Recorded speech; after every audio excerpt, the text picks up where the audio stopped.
चलिए जानते हैं देश दुनिया के सिलेक्टेड काम की बहुत ही महत्वपूर्ण खबरों को बस कुछ ही मिनटों में। लेकिन दोस्तों, वीडियो को आगे बढ़ने से पहले अगर आप लोगों ने हमारे चैनल को अब तक सब्सक्राइब नहीं किया तो सब्सक्राइब कर लीजिए। सुप्रीम कोर्ट बार एसोसिएशन ने एक बड़ा कदम उठाया है। उसने अंग्रेजी के अलावा हिंदी और उर्दू सहित स्थानीय भाषाओं में अपने संचार और परिपत्र जारी करने का फैसला लिया है। Supreme court bar association (SCBA) के सचिव रोहित पांडे ने कहा, शीर्ष अदालत के इतिहास में पहली बार हमने हिंदी, उर्दू, कन्नड़ा, बंगाली, मराठी और असामान्य में भी परिपत्र जारी करने का फैसला किया है। प्रधानमंत्री नरेंद्र मोदी ने तमिलनाडु के तिरुनेलवेली में एक सार्वजनिक बैठक को संबोधित किया। इस दौरान पीएम मोदी ने विपक्षी पार्टी DMK पर जमकर निशाना साधा। हिमाचल प्रदेश में चल रही जबरदस्त सियासी हलचल के बीच केंद्रीय मंत्री अनुराग ठाकुर ने कांग्रेस पर जमकर हमला बोला। आरोप लगाया कि पर्वतीय राज्य में कांग्रेस बिखरती नजर आ रही है और इसकी जिम्मेदार वह खुद है। लोकसभा चुनाव से पहले ही हिमाचल में कांग्रेस की सुखू सरकार पर खतरा मंडरा रहा है। राज्यसभा चुनाव में कांग्रेस के 6 विधायकों ने क्रॉस वोटिंग की थी, जिसके बाद अटकलें लगाई जा रही है कि क्या राज्य में कांग्रेस की सरकार गिरने वाली है। हिमाचल प्रदेश में कांग्रेस के संकट पर महासचिव प्रियंका गांधी ने चुप्पी तोड़ी। प्रियंका गांधी ने कहा कि भाजपा धन बल का इस्तेमाल कर रही है। उन्होंने भाजपा पर खरीद फरोख्त का आरोप लगाए हैं। बिहार कांग्रेस अध्यक्ष व सांसद अखिलेश यादव और अन्य कांग्रेसी विधायकों ने विधानसभा स्पीकर से मुलाकात की। स्पीकर से पाला बदलने वाले कांग्रेस विधायकों की सदस्यता समाप्त करने की मांग की। सऊदी अरब में 7 लोगों को फांसी दी गई है। सऊदी अरब की सरकारी मीडिया ने बताया कि आतंकवाद से जुड़े अपराधों में 7 लोगों का सिर कलम कर दिया गया। एक दिन में 81 लोगों को फांसी देने की 2022 की घटना के बाद यह एक दिन में लोगों को मौत देने का बड़ा मामला है।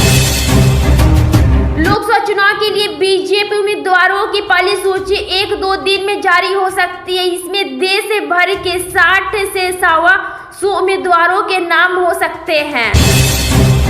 अमेरिका और ब्रिटेन समेत कई देशों की सेना यमन में हुती विद्रोहियों के ठिकानों पर बड़े हमले कर रहे हैं। यमन की राजधानी सना में हुती ठिकानों को निशाना बनाकर यह सब हमले किए गए। आम आदमी पार्टी ने लोकसभा चुनाव के लिए दिल्ली से अपने 4 उम्मीदवारों के नामों का ऐलान कर दिया है। पार्टी ने अपने 3 मौजूदा विधायकों और 1 पूर्व सांसद को टिकट देने का फैसला किया है। मध्य प्रदेश के मुख्यमंत्री मोहन यादव 4 मार्च को अयोध्या जाएंगे और रामलला के दर्शन करेंगे। इस दौरान सीएम यादव के साथ उनकी कैबिनेट के मंत्रीगण भी साथ होंगे। इतना ही नहीं, भाजपा के वरिष्ठ नेता के भी अयोध्या जाने की चर्चा है। झालोद के जरिए गुजरात में प्रवेश करने की संभावना है और भारतीय जनता पार्टी भाजपा शासित राज्य में यह यात्रा करीब 467 किलोमीटर की दूरी तय करेगी। इंडिया गठबंधन में शामिल आम आदमी पार्टी आप ने दिल्ली और हरियाणा में अपने हिस्से आई 5 लोकसभा सीटों पर उम्मीदवारों की घोषणा कर दी गई है। हिमाचल प्रदेश में राज्यसभा चुनाव के दौरान कांग्रेस के 6 विधायकों के क्रॉस वोटिंग के बाद मचे सियासी घमासान को लेकर कांग्रेस के वरिष्ठ नेता जयराम रमेश ने भारतीय जनता पार्टी BJP पर हमला बोला है। सीएम नीतीश कुमार 3 मार्च को पटना में होने वाली महागठबंधन की रैली में आने के लिए RJD विधायक भाई वीरेंद्र ने आमंत्रित किया। हिमाचल में सियासी संकट जारी। इसी बीच मुख्यमंत्री सुखविंदर सिंह सुक्खू ने कहा कि कांग्रेस की सरकार पूरे 5 साल चलेगी। हमारे पास बहुमत है, हमने इस्तीफा नहीं दिया, ना ही इसकी पेशकश की है। आगामी लोकसभा चुनाव को लेकर विभागीय अधिकारियों ने अब कमर कस ली है। वाराणसी जिलाधिकारी के नेतृत्व में निर्वाचन कार्य की तैयारी को लेकर एक बड़ी बैठक आयोजित की गई है, जिसमें अधिकारियों को आवश्यक दिशा निर्देश दिए गए। प्रधानमंत्री नरेंद्र मोदी ने तमिलनाडु के तूतीकोरिन में 17 करोड़ से भी अधिक निवेश की कई बुनियादी ढांचा परियोजनाओं का अनावरण किया। यह कार्यक्रम बंदरगाह, जहाजरानी एवं जलमार्ग मंत्रालय, सड़क परिवहन एवं राजमार्ग और रेल मंत्रालय द्वारा संयुक्त रूप से आयोजित किया जा रहा है। लोकसभा चुनाव 2024 के लिए सारे सियासी दलों ने कमर कस ली है। जोड़ तोड़ की राजनीतिक चरण पर है और मीडिया सूत्रों के मुताबिक मार्च के पहले हफ्ते में ही चुनाव आयोग लोकसभा चुनाव 2024 की तारीख का ऐलान कर सकता है। इसलिए सभी पार्टियों अभी से ही चुनाव प्रचार में जुट गई है।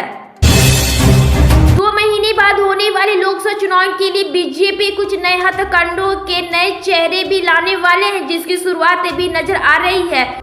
बता दें कि प्रत्याशियों के चयन के लिए 22 फरवरी को दिल्ली में केंद्र नेतृत्व की एक बैठक हो चुकी है।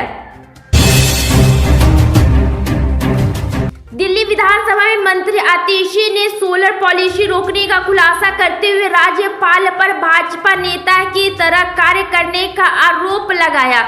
उन्होंने कहा कि जो कार्य विधानसभा में नेता प्रतिपक्ष को करना चाहिए, वह कार्य राज्यपाल भाजपा के लिए कर रहे हैं।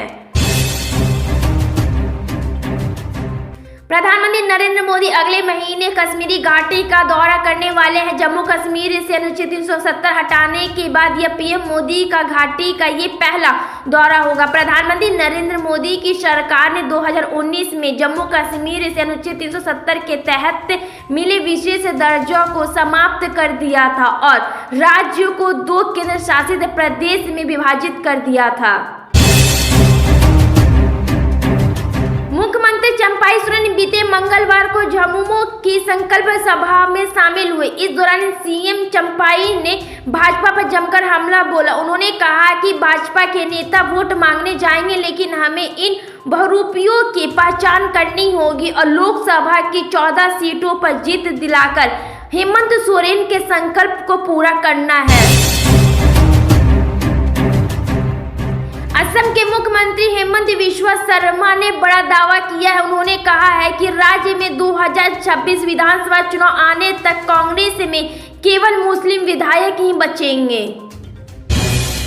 दिल्ली सरकार और राज्यपाल के बीच फिर से तल्खी बढ़ती नजर आ रही है। पहले जानकारी आई कि दिल्ली के उपराज्यपाल ने दिल्ली सरकार की सोलर पॉलिसी को फिलहाल रोक दी है। सीएम केजरीवाल ने कुछ दिन पहले ही एक प्रेस कॉन्फ्रेंस कर सोलर पॉलिसी का ऐलान किया था।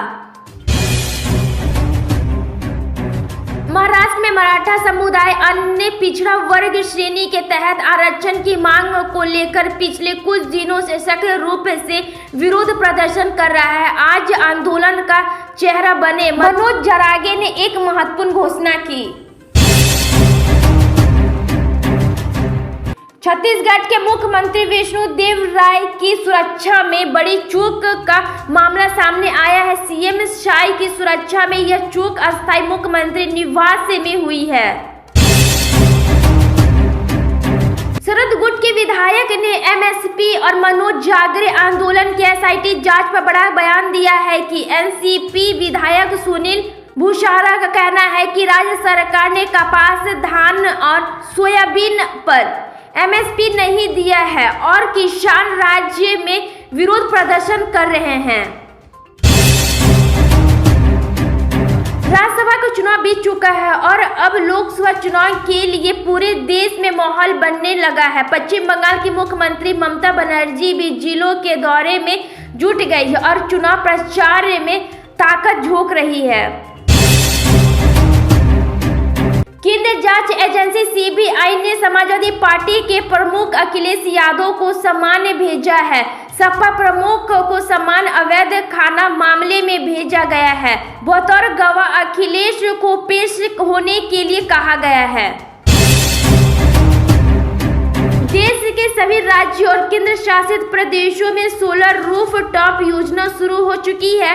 प्रधानमंत्री पीएम मोदी ने हाल ही में पीएम सूर्य घर योजना लॉन्च किया है। लोकसभा चुनाव में शानदार प्रदर्शन करने वाले भाजपा अब राज्यसभा में भी अपने दम पर बहुमत के काफी करीब पहुंच चुकी है। अप्रैल में खाली होने वाली 56 राज्यसभा सीटों में से बीजेपी ने 30 सीटों पर जीत हासिल की है। उत्तर प्रदेश के किसानों का इंतजार आज खत्म हो जाएगा। किसानों को प्रधानमंत्री किसान सम्मान निधि योजना से जोड़कर लाभ दिया जा रहा है। इन योजना को 16वीं किस्त आज प्रधानमंत्री नरेंद्र मोदी जारी करेंगे।